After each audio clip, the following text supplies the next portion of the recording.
अमरावती महानगरपालिकेच्या निवडणुकीच्या पार्श्वभूमीवर शहरात राजकीय हालचालींना वेग आला आहे.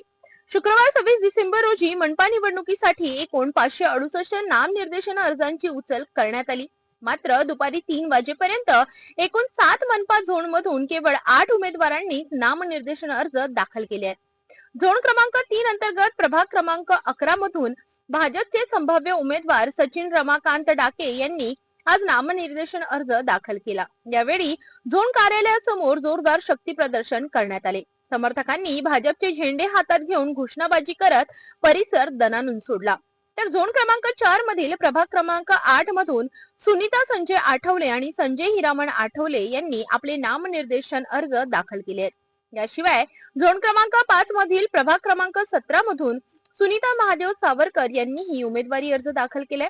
अमरावती मनपा निवडणुकीसाठी 30 डिसेंबर पर्यंत नामनिर्देशन अर्जांची उचल व दाखल करण्याची अंतिम मुदत असून तब्बल 9 वर्षांनंतर होत असलेल्या या निवडणुकीत उमेदवारांची संख्या विक्रमी वाढवण्याची शक्यता राजकीय जाणकारांकडून वर्तवली जात आहे.